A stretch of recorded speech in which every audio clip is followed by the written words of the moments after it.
C'est chaud. Nous sommes libres de choisir nos partenaires, mais nos futurs enfants ne choisiront pas leurs parents. On ne va pas inverser le rôle. On ne va vraiment pas inverser le rôle. On peut vivre d'amour et d'eau fraîche, mais couvert par les finances. Il n'y a pas d'âge. Il n'y a pas d'âge pour se marier, identifier le mari idéal. Le 50-50 pourrait intervenir par exemple dans ce genre de situation. Et puis déjà, pour aller doter une femme, il aura besoin d'argent. La même force et la même énergie que tu as utilisée pour trouver de l'argent et aller doter l'enfant d'autrui, je crois que c'est la même force et la même énergie que tu dois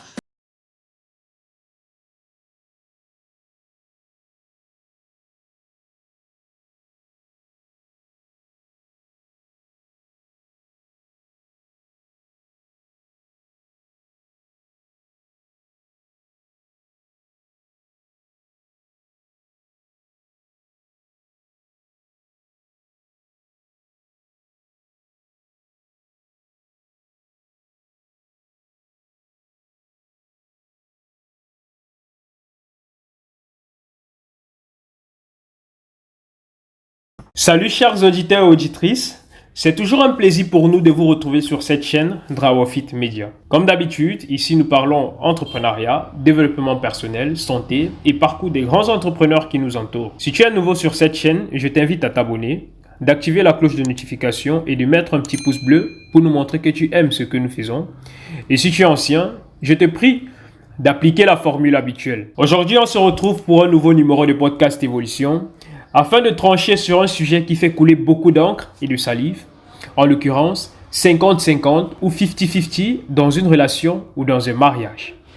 Pour apporter une réponse à ce sujet, nous avons convié deux jeunes dames qui nous feront le soin de se présenter dans quelques instants. Avant de commencer, nous rappelons que cette vidéo est sponsorisée par LPI Design et Temsnel, qui sont deux agences qui offrent des services respectivement en conception d'affiches, de logos, de miniatures, en manicure et en pédicure. Si tu es intéressé par l'un de ces services, je t'invite à cliquer sur les liens qui s'affichent dans la description. Juste tu poses la question de savoir sur les services astreints. Ok, bon, démarrons donc.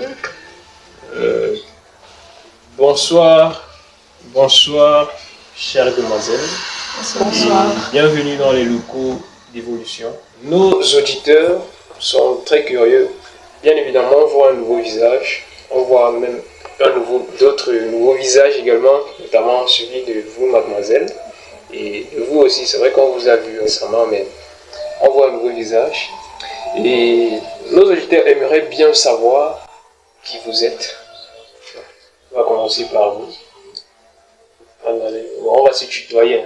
Ok. Ce sera plus relax. Ça vous va, non? Ça va. D'accord. Ok. Alors je me présente, je suis la demoiselle Exaucée Mitterra Maïlé, étudiante à l'UQAV Boma en faculté des métiers, en deuxième année de doctorat. D'accord. Oui. Ok. Laurentine Mitterrand. Ok. Ok. Et vous, mademoiselle? Et moi, c'est Sophie Boukassa.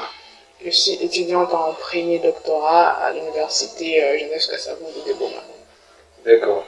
Vous avez décidé de nous rejoindre sur ce plateau pour discuter sur la thématique, sur une thématique brûlante qui fait couler beaucoup d'encre et de salive au sein de la société, notamment le 50-50 au sein d'une relation amoureuse ou alors au sein d'un mariage.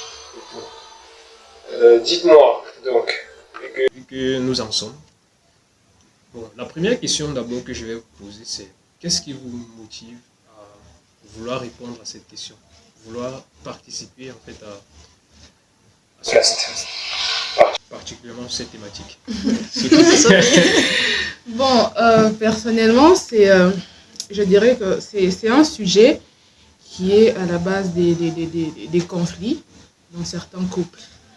Mais sachant pas comment gérer les choses et voilà, ça fait jaser en tout cas. Et voilà pourquoi je me suis dit, pourquoi ne pas apporter quelque chose en plus pour essayer un peu de décanter la situation, essayer un peu d'éclaircir les choses pour voilà, éclairer certains esprits. Tu es là pour éclairer quelque chose. Je l'espère en tout cas. Tu feras de ton mieux. Oui, je ferai de mon mieux. Ok. Oui, Mitera, et de ton côté? Voilà, comme Sophie l'a dit, c'est vraiment un sujet dont on n'aborde pas tellement.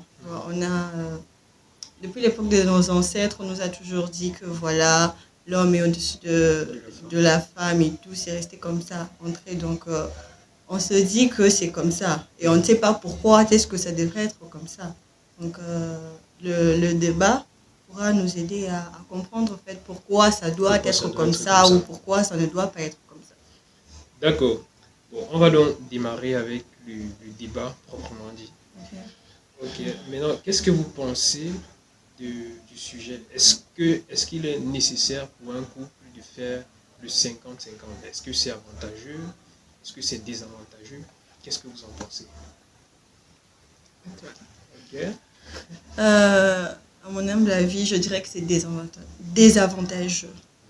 Oui, en tout cas, je suis contre l'idée de faire 50-50 dans un couple. Genre égalité entre l'homme et la femme. Sur certains sujets, oui, mais sur d'autres points, ça ne va pas, ça ne passe pas. Et pour quelles raisons? Les raisons sont multiples. Les raisons sont vraiment multiples. Par exemple, pour un couple marié, il y a certaines tâches qui demanderont à ce que ça soit fait par l'homme et d'autres qui demanderont à ce que la femme puisse le faire. Et quand on demande à ce qu'il y ait la parité, les tâches de l'homme, la femme lui dira que voilà, ce sont tes tâches à toi, moi je ne fais pas. Alors que la femme aussi peut le faire. Et pour les tâches chez la femme dira que quoi, non, ça c'est toi qui le fais, je ne le fais pas. Même si elle a les moyens de le faire, carrément, elle ne le fera pas parce qu'elle s'est dit que voilà, ce sont les tâches de l'homme. Donc, je suis carrément contre le fait que ça soit... Non, ça ne marche pas. Et maintenant, concernant la tâche, c'est dans quelle tâche particulièrement, quelles sont les tâches que l'homme doit faire et que bon, ça peut nécessiter une interaction les deux parties, que ce soit l'apport de l'homme, que ce soit également l'apport de la femme, comme tu venais de parler tout à l'heure. Déjà, si on prenait par exemple un couple marié qui a 2 enfants, sur l'éducation des enfants, on ne dira pas que l'éducation des enfants, c'est à la mère de le faire. Non. Le papa doit aussi participer à l'éducation des enfants. Il doit être là, il doit être présent dans la vie des enfants. On ne dira pas seulement que c'est la maman qui est là pour éduquer les enfants. Non. Il y a certaines tâches à la maison que l'homme peut aussi faire. C'est pas que les tâches ménagères, c'est pour la femme uniquement. C'est la femme qui doit faire la cuisine, c'est la femme qui doit faire la lessive, la vaisselle. Non. Mais Mitterrand, il est clairement dit, par exemple, dans la Bible que c'est l'homme qui doit... Non, pas clairement. En fait, dans la société, beaucoup de personnes... Il y a un adage qui dit que la place de la femme, c'est à la cuisine. Et maintenant, quand tu dis que il faudra que l'homme puisse quand même parfois aider la femme à la cuisine. Bon, on peut faire le 50-50 au niveau de la cuisine. Est-ce que ça ne c'est pas contradictoire avec ce qui est dit dans la société? Non. Personnellement, je dirais que c'est pas contradictoire. Pourquoi? L'homme peut toujours aider sa femme. Imaginons que la femme est malade, vous êtes à la maison, la femme elle est malade, elle ne peut rien faire, soit la femme est hospitalisée. L'homme sera obligé de faire quelque chose. Bien sûr qu'il ne fera pas tout, mais il pourra au moins faire quelque chose. C'est pas seulement à la femme de tout faire, en fait. Une femme qui est grosse, qui sera bientôt à terme, qui n'arrive pas à faire certains travaux, puiser par exemple de l'eau, son mari peut l'aider à le faire. Je ne demande pas à ce que ce soit seulement le mari qui le fasse. Non, mais il peut quand même apporter son aide à sa femme. Et hormis par exemple ce côté, parce que là tu as parlé en fait du côté tâches ménagères. Maintenant, hormis ce côté-là, c'est vrai que tu as également évoqué le côté éducation, mais est-ce qu'en dehors de ce côté, il y a d'autres contextes dans lesquels ça peut être désavantageux? Je vais parler du côté finance. Oui. Ah, j'ai Parce que, parce que certainement beaucoup de personnes, justement, s'attendent. Et je pense que c'est même souvent là le nœud du débat. Oui. En tout cas, du côté finance, l'homme, c'est l'homme qui va épouser la femme déjà. C'est pas la femme qui va épouser l'homme. Donc moi, je viens pas chez toi. Et puis, je veux commencer à prendre soin de toute la famille. Non, ça, c'est les devoirs du mari. C'est au mari de le faire. Tu vas chercher l'enfant de quelqu'un chez lui, chez ses parents. La fille vient chez toi. Tu n'arrives pas à subvenir à ses besoins. Non, on ne comprend pas ça. C'est toi qui vas la chercher. Tu es censé prendre soin d'elle. Oui. Je pourrais faire... bon, parlons toujours finances. Il y a beaucoup de choses à faire avec les finances. Payer les factures, payer le loyer. Je peux épauler mon mari, donner ma contribution, mais carrément, ce n'est pas moi qui paye les loyers durant 5 ans, c'est moi. À moins que mon mari n'ait pas un boulot. Là, je prends la responsabilité. Mais tant qu'il a un boulot, c'est à lui de le faire. Il paye les loyers. Je peux apporter ma contribution, mais ce n'est pas moi qui fait tout ça là, au fait. Ce n'est pas à moi de le faire. Ok, bon, je vais revenir vers toi. Okay. Je me retourne d'abord vers Sophie. Oui, Sophie. Je te vois, avant même que je puisse poser la question, tu as déjà commencé à sourire. Ça veut dire forcément, tu as tout un sac que tu aimerais vider. Voilà, Sophie, oui, on t'écoute. Est-ce que le 50-50 est avantageux pour une relation amoureuse? Pour le mariage? Bon, prenons les cas des relations amoureuses. Moi, personnellement, je suis carrément contre. Je suis contre. Je m'explique. Dans une relation amoureuse, vous n'êtes pas engagé. Vous n'êtes pas solennellement engagé. C'est d'abord une relation officieuse. Cachette. En cachette. Et donc, c'est l'homme qui doit, c'est l'homme qui doit prendre soin de sa copine. Et c'est une marque de responsabilité, en fait. Parce que quand on s'engage dans une relation, la visée, c'est pas que voilà, on tourne en rond. Il y a des projections qui se font. Que voilà. Bon, pour le moment, c'est peut-être comme ça, c'est une relation, voilà. Et qui sait, peut-être dans 2, 3, 4, 5 ans, ça peut aller loin. Et du coup, en visant loin, l'homme doit faire preuve de certaines marques de responsabilité. Ce n'est pas que, vous êtes là dans une relation. Par exemple, tu invites ta copine quelque part, c'est toi qui l'invites. Elle était calmement chez elle, c'est toi qui l'invites. Et c'est pas pour arriver là et dire, voilà, la facture, elle est là, on fait comment ? On fait 50-50. Là, c'est carrément irresponsable de la part de l'homme. C'est toi qui l'invites. C'est à toi de faire plaisir à ta compagne. Donc, c'est toi qui payes. Je vois. Voilà, c'est ça. Et aussi, mis à part ça, ce n'est pas non plus une obligation du genre que voilà, c'est l'homme qui doit tout faire. Ce n'est pas une obligation. Mais c'est aussi une façon pour lui de faire valoir ce qu'il vaut, en fait. Comment dire, il est là, il doit montrer à sa partenaire que dans les futurs, c'est un homme capable. C'est un homme capable. Ça, c'est dans un cas de relation. Mais dans les mariages, ça devient, là, c'est un autre cas, c'est une autre étape de la vie. Et arrivé dans les mariages, déjà, nous venons des horizons différents. Chacun vient de sa famille, chacun fait ses études et tout. Arrivé dans un mariage, ce n'est pas non plus une obligation de faire du 50-50. Et là, toute la responsabilité revient à l'homme. Du fait que c'est lui qui a épousé la femme. En épousant la femme, il a promis, voilà, monts et merveilles et surtout la sécurité pour sa femme. Voilà. Non seulement pour sa femme, mais aussi pour leurs futurs enfants. Et du coup, ce n'est pas une obligation pour la femme de faire du 50-50 avec son mari. C'est une aide. Comme on est dit dans la Bible, la femme, c'est l'aide de la femme, plutôt de l'homme. Elle est là pour épauler l'homme. Et non, voilà, pour faire un bras de fer avec son mari. C'est l'homme qui prend en charge tout. Et la femme, elle est là juste pour épauler son mari en cas de manque. Ce n'est pas que voilà, l'homme travaille, la femme travaille, voilà, l'homme est salarié, sa femme est salariée. Vous devez chaque fin du mois contribuer 50-50. Non, c'est l'homme qui prend toutes les charges de la maison. Et la femme est là juste pour ajouter un plus, contribuer. Et ce n'est pas non plus une obligation. Donc moi je dirais que je suis contre les 50-50. Je suis vraiment contre. Mais bien sûr, il y a des cas d'exception. Mais en général, je suis contre. Moi, je suis un homme. Je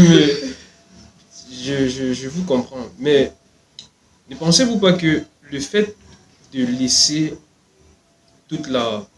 le fait de dire que toutes les tâches de la maison reviennent à l'homme de gérer, je prends d'abord le cas des relations, mais que ce soit les relations ou alors même du mariage en général, ne pensez-vous pas que le fait de laisser, par exemple, toute la responsabilité à l'homme de gérer toutes les tâches de la maison, c'est une façon en fait d'aveugler certaines parties, parce que là, vous êtes en train de dire certainement que bon, oui, on va laisser toute la responsabilité des choses à l'homme, mais vous ne regardez pas, vous n'avez pas parlé à un moment donné du côté, bon, ça va dépendre, on ne va pas faire 7 de 50-50, mais ça va dépendre de si peut-être mon homme, de sa situation financière. Exactement. Oui, vous n'allez pas parler de ça. Est-ce qu'on ne va pas tenir compte de ce facteur-là? L'homme travaille, est-ce qu'il travaille, est-ce qu'il ne travaille pas et tout. Voilà. C'est un cas particulier. Et là, on parle du cas où l'homme travaille. Là, du moment où il travaille déjà, un homme responsable qui prend cette résolution d'avoir une femme dans la maison, ce n'est pas pour, voilà, prendre l'enfant d'autrui, venir la mettre chez toi pour peiner et tout et galérer, non. Déjà, avant d'avoir cette idée de prendre l'enfant d'autrui et mettre dans ta maison, tu dois être prêt sur tout le plan. Tu dois avoir ton côté finance d'abord. Le mariage, c'est pas fait pour, voilà, comme on le dit, les meilleurs et les pires. Il doit quand même avoir les meilleurs et pas toujours les pires. Carrément. Et déjà, avant des pensées mariage, des pensées enfants, famille, tout ça, il faut d'abord être prêt. Tu dois avoir ton côté finance. Est-ce que ce que je gagne me permettra d'assurer la sécurité de l'enfant d'autrui, d'assurer son alimentation, son habillement et tout ce qui va avec les charges de la maison? D'abord, on ne sait pas si l'enfant d'autrui travaille ou pas. Mais la fille a accepté d'aller chez l'homme. C'est pas comme si il a obligé la femme de venir chez lui. Parce que ça peut par exemple arriver que, je prends peut-être mon exemple par exemple. Je suis étudiant et je ne travaille pas. Je me débrouille. Voilà, si je peux dire comme ça. Maintenant, je veux bien quand même avoir quelqu'un auprès de moi qui va m'épauler de temps en temps. Je prends peut-être par exemple une étudiante toujours. Bon, on décide de vivre dans une même maison, peut-être pour économiser financièrement. Mais moi de mon côté, vu que je ne travaille pas, je dépends aussi des parents. On va toujours faire le 50-50 dans ce genre de... On ne va pas chercher à faire le 50-50 dans ce genre de situation. Parce que moi, je dépends de mes parents. Elle aussi, elle dépend de ses parents. Nous sommes étudiants. Est-ce qu'on ne va pas chercher à faire du 50-50? C'est très pertinent ça. Bon, c'est un cas assez particulier. Pourquoi? Déjà, tu viens de dire là que vous êtes tous deux étudiants et que vous êtes dépendants des parents. Et quand vous décidez de vous mettre ensemble, vous êtes conscient des risques que ça implique et aussi des bénéfices. Là, les 50-50 je pourrais dire avantageux parce que ça vous permet, à vous deux, de vous équilibrer. Mais cela n'empêche... oui, cela n'empêche, sachant l'homme, sachant bien qu'il est dépendant. Pourquoi vouloir se mettre dans une situation qui, sachant bien qu'il est dépendant, se mettre dans une situation où on sait déjà que ça sera lui les responsables. Bien que vous êtes presque dans la même situation avec ta compagne, mais comme on l'a dit, c'est l'homme le chef, c'est l'homme le roi dans un couple. Et du coup, sachant bien que tu ne pourras pas peut-être tout assurer, et tu te mets en relation avec une étudiante, et supposons par exemple que cette étudiante vient d'une famille aisée, et que sa ration est plus élevée que la tienne. Et que si vous décidez de faire des 50-50 et qu'elle apporte un peu plus que toi, ne trouves-tu pas que ça te met dans une position de faiblesse devant ta copine? Bien que vous faites du 50-50, vous êtes tous étudiants, mais la différence est qu'elle vient d'une famille assez aisée. Et toi, la famille, elle est de la classe moyenne. Du coup, à la fin du mois, ta ration est inférieure à celle de ta compagne. Et bien que vous faites le 50-50, c'est elle qui apporte la grande partie. C'est le rôle qui est inversé là. Je ne trouve pas. Bon, c'est moi qui pose des questions.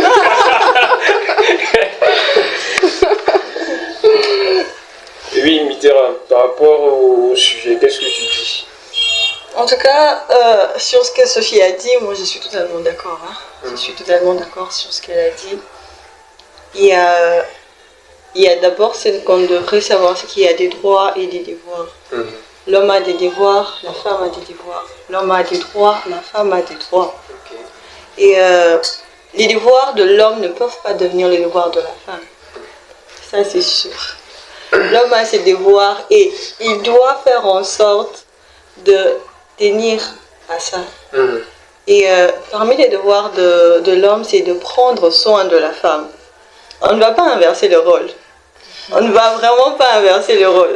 Bon, donc, si je comprends bien, par rapport à ce devoir, donc, ça veut dire la femme n'a pas aussi le devoir de prendre soin de son homme? Si, je ne dirais pas qu'il n'a pas le devoir de prendre soin de son homme. Mais comme je l'ai toujours dit, en fait, ça dépend des situations. Et surtout sur ce point finance, c'est au fait ce point-là qui est si je peux dire le tabou au fait, parce que les gens n'en parlent pas trop. Mais le gros point, c'est vraiment les finances. C'est vraiment les finances. Parce que déjà avec notre société africaine, il n'y a pas d'homme qui accepterait que sa femme soit supérieure à lui. Ça, non. Dans notre société africaine, en tout cas, l'homme cherche toujours à être supérieur à la femme. Même si la femme, elle est soumise, tant qu'il sait que sa femme gagne des millions, il cherchera toujours à s'imposer. Il y aura toujours un coin dans lequel il va chercher à s'imposer. Donc, c'est comme ça. Et ça a toujours été comme ça. C'est comme ça et ça sera comme ça. Donc, surtout sur certains points, l'homme doit rester l'homme et la femme doit rester la femme. On ne demande pas à la femme on ne demande pas à l'homme de maltraiter la femme, non. Il doit respecter sa femme, mais il y a deux points que la femme ne peut pas faire. Ça revient à l'homme, c'est dans ses obligations et il doit le faire. C'est comme ça, point barre. Quand vous dites « je suis contre le 50-50 », vous êtes pour le fait que la majeure partie des tâches, que ce soit, bon, particulièrement financière, parce que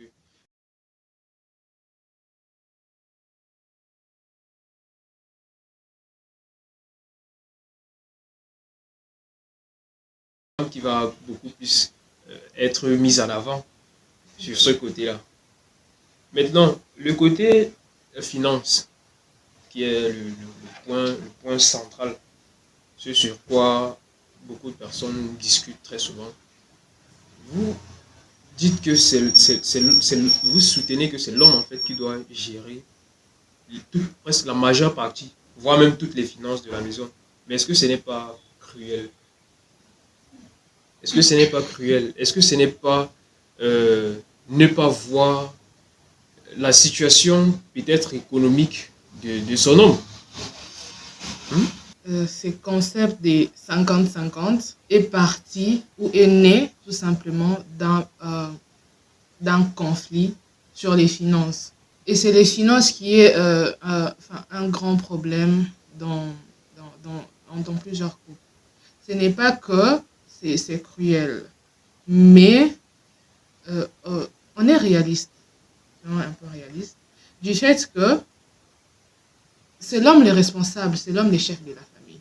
Ce n'est pas être cruel, mais l'homme doit faire preuve de responsabilité, il doit faire ses preuves dans une famille. Déjà, le fait de vouloir avoir une famille, ça inclut plusieurs responsabilités. Tu as une femme, tu as des enfants. Et nous sommes conscients que le monde actuel, ça tourne autour des finances. Tout s'est fait autour de l'argent.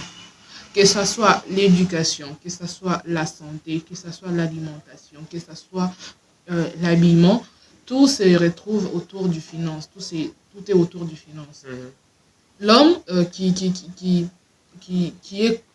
est responsable et qui envisage d'avoir une famille doit avoir conscience de tout cela pour éviter à ce qu'une fois dedans, une fois dans le cadre familial, dans le foyer, que ça soit mal interprété. Que voilà, qu'il se retrouve à marmonner ou à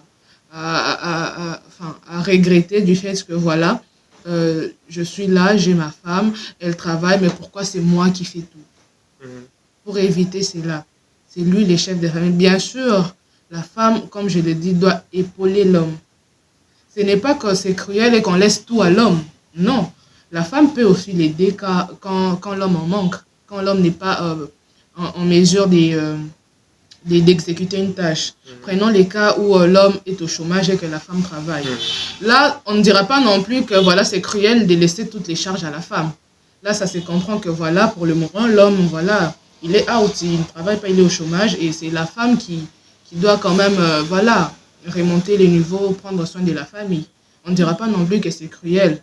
Là, voilà, on dit, voilà, ok, c'est une femme battante, c'est une femme responsable et tout. Mais quand c'est autour des l'homme, pourquoi est-ce que les termes des cruautés va, voilà, faire surface là? C'est juste que l'homme doit faire preuve des responsabilités, il doit faire ses preuves devant sa famille. Il doit prendre soin de sa famille, il doit, voilà. Et l'homme et la femme plutôt n'est là que pour l'épauler, de soutenir quand il est faux. Voilà. Mais bon, si je comprends donc bien, ça veut dire, si un homme, par exemple, un homme qui est un pousseur, Ouais. quelqu'un qui fait de la brouette ou qui pousse, ne devrait pas il ne devrait pas s'aventurer dans un mariage, dans un ménage, prendre quelqu'un avec qui il va rester. D'autant plus qu'on sait qu'il ne gagne pas quand même, il ne gagne pas assez. Ça veut dire que lorsqu'il va être dans le foyer, forcément, il ne pourra pas. C'est vrai qu'il y a certaines personnes qui, quand même, se battent en dehors, du coup, s'ils ont d'autres sources de revenus. Mais pour quelqu'un qui n'a pour source de revenus que le pouce, il n'a pas le droit, il n'a pas peut-être le droit à ce que sa femme puisse, il n'a pas le droit au mariage, parce que peut-être financièrement, ça ne va pas. Parce que depuis là, quand je vous écoute parler, c'est déjà bon. Si c'est que tu n'es pas prêt à assumer ta place d'homme au sein d'un couple, tu ne devrais pas t'aventurer sur le plan financier. Déjà, bon, tu as évoqué ce point-là. On comprend que le statut financier de l'homme n'est pas peut-être le même que celui de sa future conjointe. Mais un homme qui est responsable, qui sait qu'il va prendre en mariage une femme et qu'ils auront des enfants, il doit subvenir aux besoins de la femme et des enfants. Je crois qu'il trouvera d'autres alternatives pour faire en sorte que le bien-être de sa famille soit assuré. C'est vrai que pour le moment, il n'aura que ça. Sa femme va l'épauler, bien sûr, carrément. Et puis déjà, pour aller doter une femme, il aura besoin d'argent. il aura besoin d'argent pour aller doter une femme. La même force et la même énergie que tu as utilisée pour trouver de l'argent et aller doter l'enfant d'autrui, je crois que c'est la même force et la même énergie que tu dois avoir pour subvenir aux besoins de cette femme et des futurs enfants qui viendront. Donc, je continue avec ça. Non, pas de 50-50. Non, non, non, non. Un homme doit prendre ses responsabilités. Il doit prendre la charge de sa famille. Ça, en tout cas, je reste sur ces points. Je ne change carrément pas. Elle a tout dit. Elle a tout dit en tout cas. Donc, voilà, la base, c'est ça. La base, c'est ça. Avant de vouloir t'engager dans le mariage, sachant bien que ça implique beaucoup de choses, voilà. Comme elle vient de le dire, la même énergie que tu déploies pour avoir de l'argent et aller doter l'enfant d'autrui, c'est la même énergie que tu dois déployer pour pouvoir subvenir aux besoins de ta femme et de tes futurs enfants. Parce que ce n'est pas que voilà, tu t'es bats bec et ongle pour avoir l'argent et doter l'enfant d'autrui et venir la mettre là dans ta maison et pour galérer. Non, non, non, non, ça sera irresponsable. Ça sera irresponsable de sa part. Sachant bien que l'homme, c'est le chef. L'homme, c'est la responsabilité. L'homme, c'est le courage. L'homme, c'est tout ce qui va avec ça, la supériorité. Alors, ne cherche pas à te mettre dans des situations qui vont baisser toutes ces qualités-là. Donc, avant de vouloir faire un pas, voilà, il faut analyser tout ça. Où est-ce que je vais? Qu'est-ce qui m'attend? Serais-je en mesure de... Voilà, tout ça.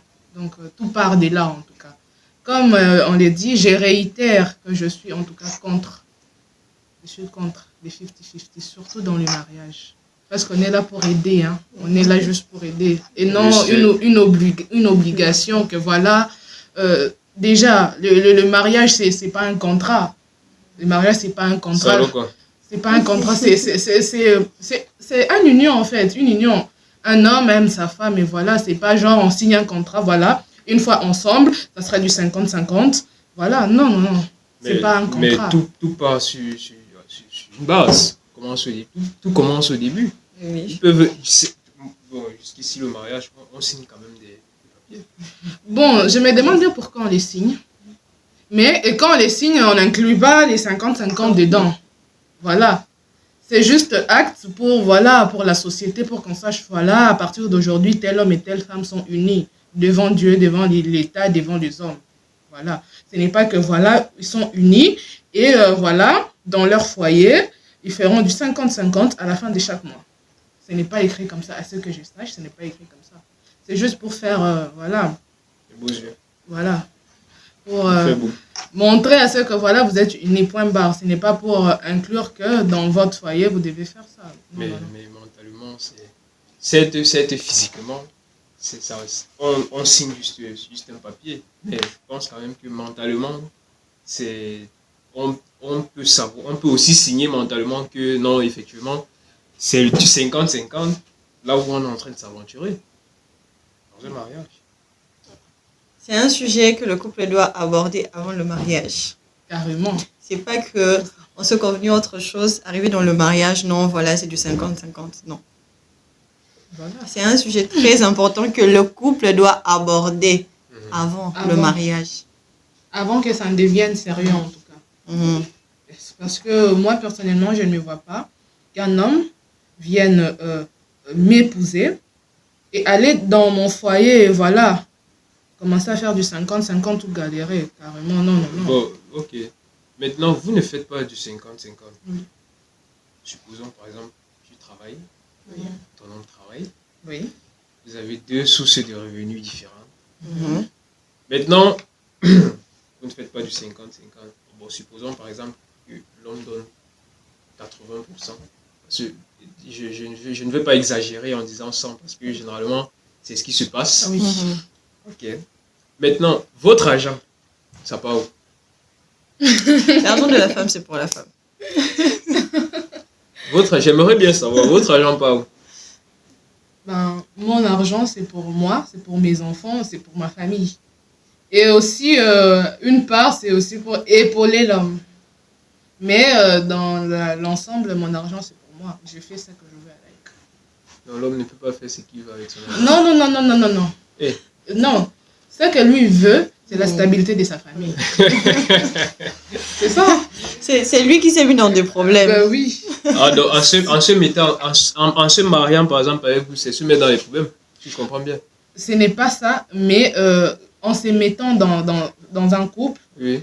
voilà, il doit tout assumer. Il doit tout assumer. Il doit quand même, il peut pas quand même vouloir à ce que ses enfants galèrent, quand même un père responsable, un mari responsable. Il ne va pas vouloir à ce que voilà, sa femme manque de quelque chose, ses enfants manquent de quelque chose. Supposons que la femme ne travaille pas. Elle ne travaille pas, c'est une ménagère à temps plein. D'où les 50-50, ça va intervenir où? Sachant bien que la femme ne travaille pas. Là, on est tous d'accord que voilà, l'homme fera du 100%. Non, elle va aller travailler. Supposons, parce qu'il y a d'autres femmes qui n'ont pas poussé loin dans leurs études et que ça ne leur permette peut-être pas d'avoir un boulot. Et qu'elle est ménagère à temps plein. Il y a des femmes ménagères. Dans ces cas, dans ces genres de couples, je ne vois pas où est-ce que les 50-50 va intervenir, sachant bien que, voilà, pour un temps, bien que ça peut être pour un temps, la femme ne travaille pas. Là, voilà, il n'y aura pas de 50-50. L'homme sera obligé de tout prendre en charge. Pour le moment, du moment où, voilà, sa femme, elle est là. Du côté finance, bien sûr, parce que de l'autre côté, sa femme va contribuer avec les tâches ménagères, l'éducation des enfants, la santé et tout. Mais financièrement, l'homme sera obligé de tout prendre en charge. Vous parlez d'égalité. Actuellement sur les réseaux ou alors au quotidien, les femmes parlent d'égalité des sexes. Du sexe autant pour moi. Maintenant, l'égalité là, ça se limite au niveau des finances ou ça se limite seulement sur tout ce qui n'est pas finance ou alors ça doit ou ça inclut aussi les finances. Parce que quand vous parlez d'égalité, ça veut forcément dire que ce soit au niveau sur l'éducation, on va rester dans le cadre familial, que ce soit sur l'éducation des enfants, que ce soit sur les tâches, bien que on va quand même inclure les tâches, que ce soit sur les tâches ménagères, que ce soit également sur la gestion financière au sein d'un couple. Et forcément, il y aura du 50-50. Vous voulez l'égalité, mais vous ne voulez pas le 50-50, comment? C'est quand même paradoxal. Déjà, la question d'égalité est complexe. La question, elle est vraiment complexe. Et ce sujet-là, ça, c'est un autre sujet. Je dirais que c'est un autre sujet. Pourquoi? Parce que, là, actuellement, on dira que toutes les femmes sont là à crier l'égalité, l'égalité, mais on ne voit aucune preuve, en fait. Il n'y a aucune preuve que nous voulons vraiment qu'il y ait l'égalité. Parce que si on voulait vraiment qu'il y ait l'égalité, il y allait avoir du 50-50, comme tu l'as dit. Mais rien que le fait que les femmes ne veulent pas qu'il y ait 50-50 dans un couple, dans une relation, on ne va pas crier à l'égalité, non. On ne va pas crier à l'égalité. Carrément pas. Au moins, c'est une femme qui n'est pas trop pour l'égalité. Non. À cause du 50-50. Si je dois accepter... et tout ça, c'est à cause du 50-50. Si je dois accepter l'égalité, alors je dois aussi accepter que toutes les tâches, les finances, tout ce qui va avec doit être partagé en deux. Alors que c'est carrément impossible. C'est vraiment pas possible. Donc l'égalité, c'est un autre sujet. Voilà, je dirais qu'elle a tout dit. Je dirais qu'elle a tout dit. L'égalité, c'est autre chose. Ouais. C'est vraiment autre chose et ça intervient dans d'autres domaines. Bien que ce n'est pas effectif. Ça intervient dans d'autres domaines. Bien que ce n'est pas non plus effectif. Vous allez me tuer sur ce plateau. Voilà. Bien que ce n'est pas effectif. Mais bon. C'est vraiment différent du contexte du 50-50. Égalité, c'est autre chose. Et souvent, les femmes qui réclament l'égalité, c'est souvent voilà, dans le cadre professionnel, par exemple. Du genre où, pourquoi dans un certain domaine, les femmes ne peuvent pas œuvrer dedans. Pourquoi seulement les hommes? C'est dans ces cas-là qu'intervient les concepts d'égalité. C'est différent du 50-50. Donc, comme elle a dit, là, c'est un autre sujet. Ok. Bon. actuellement, on va passer aux questions des internautes. Il y a bien des internautes qui ont voulu vous poser des questions. Donc, on va passer à la question des internautes. Ici, nous parlons entrepreneuriat, développement personnel, santé et progrès des grands entrepreneurs qui nous entourent. Si tu es nouveau sur la chaîne, n'hésite pas de t'abonner, d'activer la cloche de notification et de laisser un petit pouce bleu pour nous montrer que tu suis nos vidéos. Et si tu es ancien sur la chaîne, je te prie d'appliquer la formule habituelle.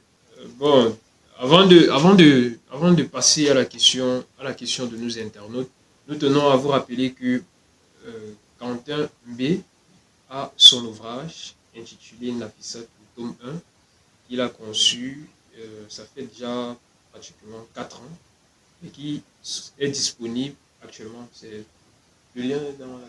pour avoir ça. Bon, le lien pour avoir accès au livre se trouve en description. Donc, si vous en avez besoin, vous pouvez juste cliquer sur le lien qui se trouve dans la description. Donc, que pensez-vous de la communauté des biens ou bien séparés?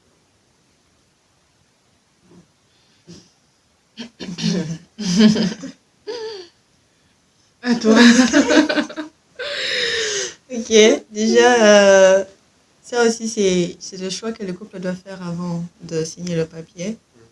Ça dépend. Ça dépend de chaque couple. Ça dépend de quoi? Ça dépend de leur vision, de comment ils veulent que leur futur ensemble soit, en fait. Ils peuvent choisir de faire la communauté des biens, tout comme ils peuvent aussi choisir de faire la séparation de biens.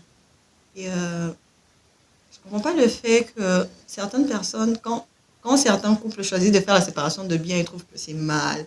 Voilà, pourquoi vous faites la séparation de biens? Non, c'est un choix aussi.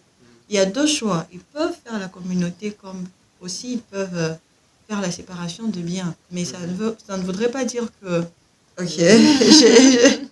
Ça ne veut pas dire que le mariage n'aboutirait à rien ou qu'ils ne pourront pas faire en sorte que voilà, qu'ils puissent bien évoluer. C'est ça, qu'ils puissent bien évoluer. Ça dépend en fait de ce que le couple veut pour sa famille, pour l'avenir. Ça dépend de chaque couple. Maintenant, dans ce qui concernant la séparation des biens, on va prendre ce côté-là. Chaque personne vient avec sa part. Ça veut dire qu'on suppose que le 50-50 a sa place, ou bien?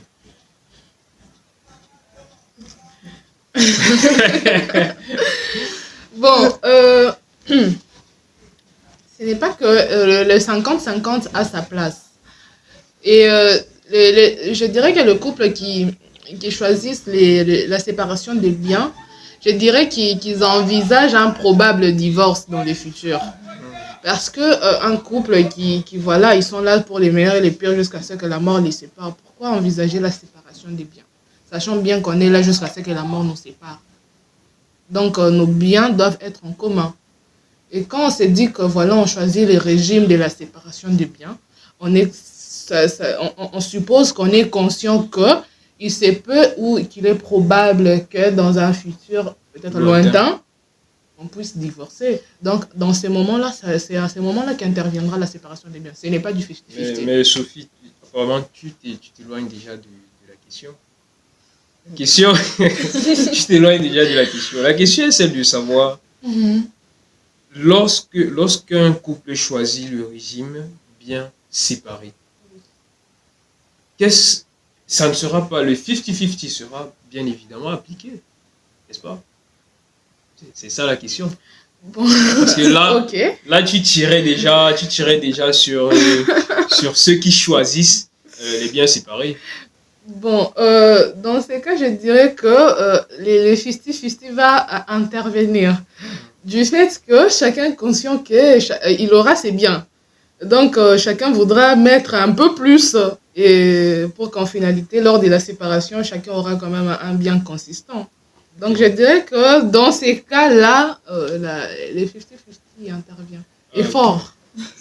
Donc là, maintenant, on est d'accord qu'il y a un moment quand même où le 50-50 pourra intervenir. Par exemple, dans ce genre de situation, bon, on espère que c'est ce genre que vous allez prendre. Non. Ok, maintenant, la deuxième question est celle de savoir si votre homme vous gifle un jour à la suite d'un conflit, quelle sera votre réaction? D'autant plus que, on rappelle que même dans la Bible, il est écrit que l'homme dominera sur la femme et la femme doit être soumise à l'homme. Donc, s'il vous gifle, quelle sera votre réaction? Déjà, j'aimerais souligner que lorsqu'on dit que l'homme dominera sur la femme, cela n'inclut pas la violence physique. Le fait de gifler sa femme, de porter un coup sur sa femme, c'est déjà c'est une violence physique. Or, voilà, déjà nous savons bien que les violences conjugales sont punissables par la loi.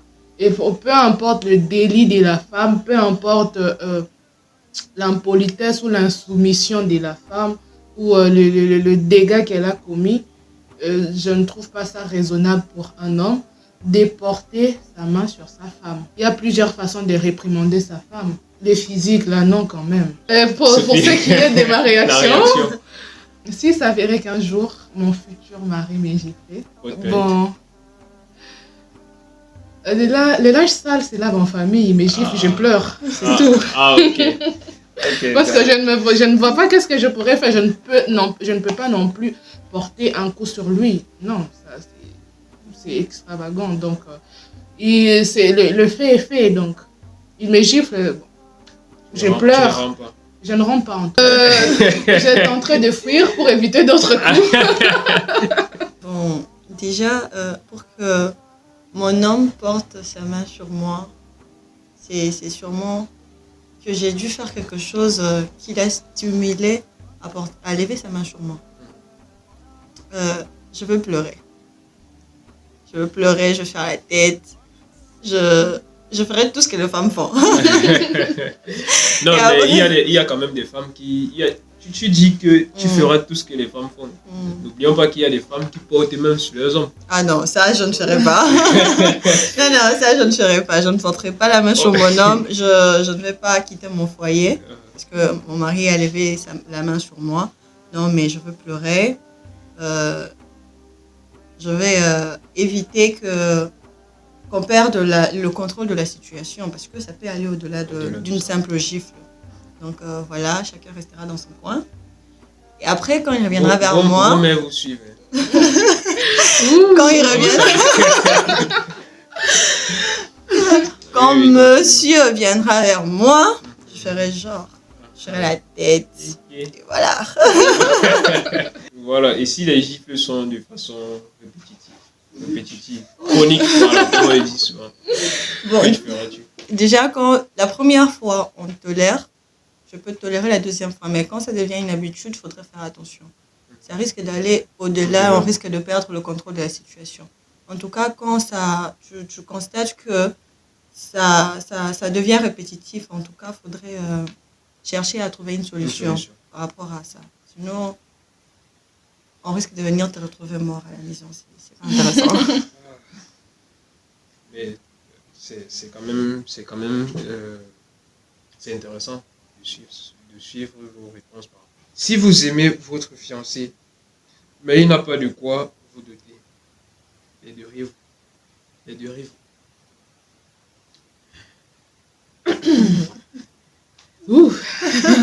Question à débat. C'est une question pertinente. Vraiment pertinente en tout cas. Les internautes veulent savoir si je vais aider mon fiancé. Bon. Il te regarde. Déjà que c'est une situation assez délicate. Vraiment délicate. Comme on l'a dit, tout se décide dès le début. Dans un tel cas, si j'aidais mon fiancé à me doter, carrément, c'est pas lui qui m'a doté. Ce n'est pas lui qui m'a doté. Là, je pense qu'on est d'accord. Ce n'est pas lui qui m'a doté. Je l'ai aidé. Je lui ai donné mon argent ou l'argent que me donnent mes parents pour qu'ils viennent. C'est comme si c'est du aller-retour. Je lui donne et il vient nous remettre encore. Carrément, c'est pas lui qui m'a doté. Et c'est une situation assez compliquée du fait que Si déjà il a ce désir de m'épouser, mais il n'a pas le moyen et que je l'aide, on sous-entend que voilà, je vais l'aider dans tout et pour tout. Non, pas forcément. Parce que ça peut être par exemple que vous êtes arrivé à un moment donné de la vie où il aimerait, il avait des ambitions de t'épouser, de te doter. Sauf que, je prends par exemple le cas des entrepreneurs. Peut-être un entrepreneur, il a fait un très grand investissement, mais c'est arrivé à un moment où, voilà, peut-être le jour où il devait, ou alors la semaine qui était prévue qu'il devait te doter, c'est arrivé par exemple que tout son investissement est parti dans l'eau. Maintenant, certes, dans cette période-là, parce que tu ne vas pas l'aider disant que non, et pourtant tu sais très bien que, même si c'est que tu l'aides pendant cette période, après cette impasse-là, il va quand même continuer à te soutenir, parce que c'est une impasse qu'il est en train de traverser. Ça ne sera pas éternel. Merci pour l'éclaircissement. Là, c'est un autre cas. En disant comme ça, là, ça paraît différent. Là, c'est un autre cas, c'est un entrepreneur et soudainement, il perd ses moyens, ses entreprises et tout. Là, il est possible, ce n'est pas que ça pourra se faire, mais il est possible. Et c'est là, c'est aussi, ça dépend d'une personne à une autre. Le mariage, l'engagement dans un mariage, c'est pas une course. Ce n'est pas une course. Donc, on ne peut pas faire des choses, voilà, parce qu'il est temps. C'est pas, ouais, ce n'est pas que, voilà, il y a un chrono. Non. Ça vient comme ça vient. On n'est pas pressé, on ne fait pas, ce n'est pas une course. Tu veux m'épouser et que les moyens ne sont pas là. On attend. Parce que on ne peut pas faire des choses juste, voilà, pour le buzz, pour que les gens voient, voilà, ils se sont mariés. Ils ne sauront pas ce qui se cache derrière tous ces sourires-là.